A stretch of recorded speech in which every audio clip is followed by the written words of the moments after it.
What it do, y'all? It's your boy Stank815, and I'm back with another reaction video. Y'all new to the channel, man? Make sure you hit that like, subscribe, share, comment, get notified when I do these reaction videos. When I do drop these videos, man, look, I always do this. I always get a YouTuber a shout out. Shout out to the YouTuber who made this video. I didn't make it. I'm just doing a reaction to it and giving my opinion. Hey, but we got some stuff right here where they say the truth is out. Big Meech is really a cheese eater. That's what we're going to say. He really a cheese eater, you know? So I want to hear this, and I'm going to give my opinion. I've been to federal prison, so you can't blow smoke over my head. Let's get it. A major roundup of drug mafia suspects by the U.S. Attorney's Office. Tonight, more than 24 of the Metro's biggest suppliers are off the streets. First Alert 4's Russell Kinsall is following this story tonight. Yeah, Corey, according to federal prosecutors, this was a drug distribution and money laundering operation. Now, according to the U.S. Attorney's Office, 34 suspects were indicted by grand juries, more than 24 arrested. In court, prosecutors said those arrested were either members of or connected to an organization called the Black Mafia Family. Wow. He's being accused, and Whack 100 talked about this, of third-party cooperation against a St. Louis kingpin named Cuffy. I'll use Meech right off the rip. Just use it as an example for you rat bastards. You know what I mean? What the brother Cuffy's saying is that Meech had a girl that she went out and her job was to set someone up to bring them in, and being that she don't have a case, that they will credit her bringing this big fish in to whoever she want, and she choose Demetrius Flannery. I've seen a lot of posts about the Big Meech concert getting canceled. What I'm not seeing is anybody blaming Rick Ross for this shit. Wow. Nobody is saying, yo, Rick Ross, it's your fault. So I'm gonna do it. Yo, Rick Ross, this shit is your fault. Right. You the reason why Big Meech is going through this shit out here right now, you heard? Because when we was on the internet talking about the Cuffy case and all that, nobody even really gave it. But now 50 talking about that shit, and everybody listening. Everybody listening, you heard? So, I just want to say, or I want to ask you, did you think that shit was a good idea in hindsight? Do you think it was a good idea to be in a video with me talking about sexy red? Sexy red. Yeah, you think that was a good idea? Also, how you let that nigga get the show canceled in Florida, B? That's kind of diabolical, bro. 50, that's some bullshit. How you let the nigga get the show canceled in Florida? Let's get that out.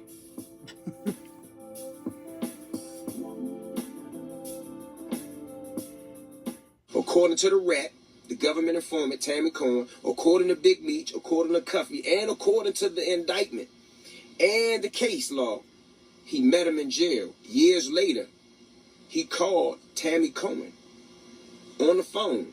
Called Tammy Cohen, said he was trying to get in touch with Meech. Fact, even if Meech ain't do nothing wrong, and I ain't see nothing in it that said Meech was hot, like Cuffy and them alluded to CS2 was Big Meech. I don't believe that was Big Meech because Big Meech is identified. Demetrius Flannery, he is identified in the court proceedings. There's no reason to hide CS2 when Demetrius Flannery is already identified. This video isn't going to be filled with lies, hype, and propaganda that revolve around Meech to paint him out to be a snitch. Instead, this body of work is going to be based off an actual 200-plus page transcript rather than the 32-page doc that has been so widely overcovered and spun to fit personal narratives. What makes this video different is that we will point out key factors rather than just reading the doc and giving my own opinion. Like the homie Sticky Situation TV so frequently states, this is one sticky situation. Contrary to popular belief and erroneous statements that have been made on social media, there is no 5K1 pre-sentencing downward departure or Rule 35 that has been recorded and filed on Demetrius Flannery. If that were really the case, Demetrius would have received an extremely smaller sentence than Terry. For those who are saying that Demetrius told on Terry, that shit is straight cap.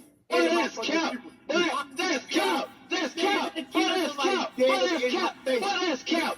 However, the streets have spoken. The verdict is in. To no surprise at all, the general consensus isn't what you think it would be. Demetrius Flannery, the man more commonly known as Big Meech, former boss of the infamous BMF, a massive drug empire that had over a 20-year run before getting popped in 2005, still under heavy public scrutiny after paperwork would leak roughly about a year before his release from prison. With that being said, the verdict on Big Meech and the alleged role that he played in Dion Gatling, aka Cuffy's case, still has two opposing sides. Even after a plethora of videos being uploaded to the internet, some are still supporting Meech, while others are feeding him to the wolves. If you really believe that Cuffy is not a certified street legend and didn't play an integral part of BMF ever existing, you would be sadly mistaken. Dion Lamont Gatling, aka Cuffy, pled guilty to conspiracy to distribute and possess with intent to distribute yayo and conspiracy to distribute and possess with intent to distribute heroin, as well as attempt to possess with intent to distribute heroin in violation of 21 USC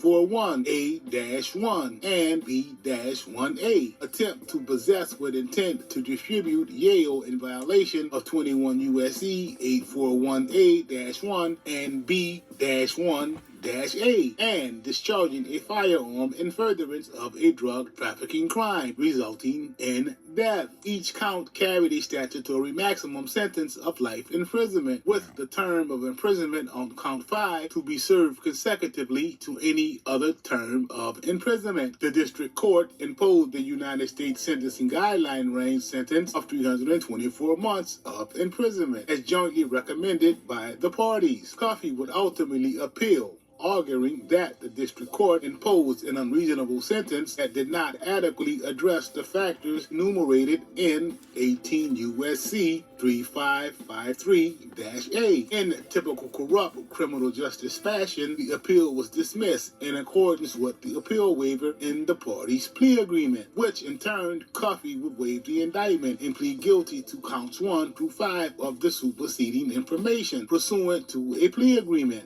If Tammy Collins, known dirty, underhanded, disgraceful snitch, had been charged with lying under oath or perjury, he would have faced felony perjury charges, punishable by up to 5 years in prison and fines. Tammy would also have been guilty of felony obstruction of justice. The Franks hearing centered around whether law enforcement included misleading information in the search warrant affidavit, violating Franks versus Delaware, and justifying the suppression of evidence against Cuffy. Cuffy lost the hearing because the court found no material falsehoods or reckless omissions in the affidavit that would have invalidated the search warrant. Despite the controversy around Tammy Collins' identity being exposed, the judge ruled that there was still sufficient independent evidence, including wiretaps, controlled purchases, and witness testimony, to uphold the warrant and allow the evidence against Cuffy to stand. According to the judiciary, Cuff was set up fair and square within the federal rules. Keyword, set up fair and square. Now, ain't that some shit for them pigs to say? How did we get here, you may ask? Let's find out. For all of you conspiracy theorists spreading false information, you must first remove your tinfoil hats. And 11C1C plea does not require the defendant to testify against anyone, nor does it require the defendant to cooperate against anyone in any shape, form, or fashion. Rule 11C1C allows the defendant and federal government to agree that a specific sentence or sentencing range is the appropriate disposition of the case, or that a particular provision of the sentencing guideline or policy statement or sentencing factor does or does not apply. The real purpose of a plea under Rule 11C1C is to limit the sentencing judge's discretion. However, the sentencing judge has the discretion to accept or deny a Rule 11C1C plea. But once the plea is accepted, the sentencing judge is bound to sentence the defendant pursuant to the parties' agreement, absent favorable changes in sentencing guidelines or to rectify a constitutional violation.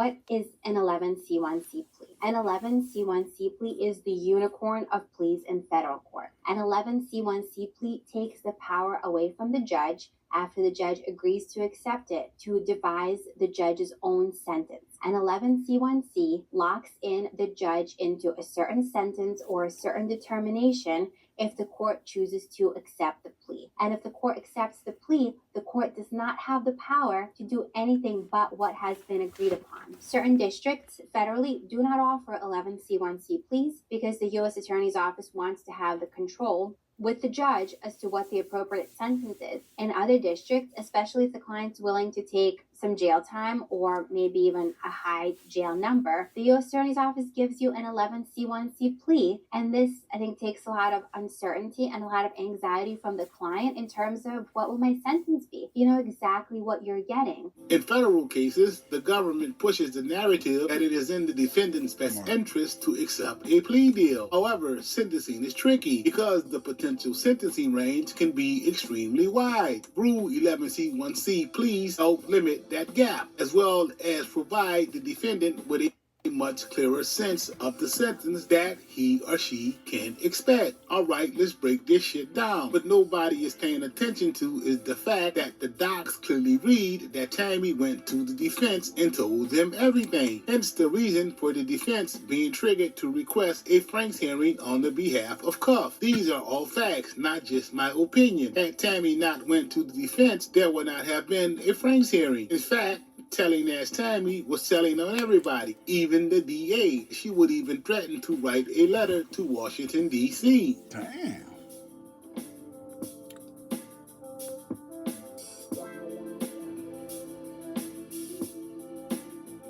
Now let me holler at that boy MEECH. Bring that ass here, boy. This portion of the video is for all of my street niggas and street niggas only. It's a known fact that even when you are in the pen, any nigga with his ear to the street still gonna get the low. When a dude of Terry White's caliber gets popped, you would be hard pressed not to know the details. What I am saying is this: how they got popped, how they got popped, what they got popped with, and who got them popped would not be a mystery to you. With that being said, regardless to MEECH being locked up, he definitely knew that Tammy had gotten dude popped. I'm almost willing to say when MEECH got the low is when he decided to go with his move on Cuff. To make matters even worse, ask yourself this: why didn't MEECH catch any conspiracy charges with the whole Tammy Cuff Suarez shit? Something is wrong here. Dead giveaway. Dead giveaway. Charles, thank you very much. Dead giveaway. Thank you very much for your time. Although this specific detail is not in the paperwork, it doesn't take a rocket scientist to figure that shit out. At this point, if you still believe MEECH didn't know that this bitch was working, I don't know what to tell you. This pretty much debunks the MEECH didn't know she was working shit. If you have been listening to hear and not just listening to respond, you would know that pages 4 and 5 of the docs read that Tammy initially involved MEECH with the plan to take down Cuff, but retracted her statements. This fact has already been pointed out and discussed by Eon of the DC Blacks, Dogface, and Sean G. I can 100% guarantee you that telling ass Tammy retracted her statement after MEECH telling her that he doesn't want his name in that shit, which were MEECH's exact words per the legal documents. But this allegedly took place in 2013, and also a caveat to that is, I think what I was reading or what I heard was that it was of MEECH's request that if he went along with this, his name not be in any document. I could believe that. Yes, well, that's another ambiguous statement from the public record. The agent represents that MEECH had said, keep my name out of this. I could believe Right, that. out of that. That's important. Keep my name out of this. He wasn't talking about, on the public record, he wasn't talking about cooperation. He's saying if Suarez and Cuffy are doing business together, keep my name out of that. He's already doing a 30-piece. Right. He don't want any more. So if Suarez gets knocked off with Cuffy, the fact that MEECH hooked these two guys up together puts him in the middle of a conspiracy. yes. And so his statement could easily have been, keep my name out of this because he doesn't want to get charged. Now, according to Cuffy, in the closed testimony in the hearing, she said that she was acting on behalf of MEECH, and she was doing it because he didn't want his name to be attached to the cooperation effort. Either scenario is plausible.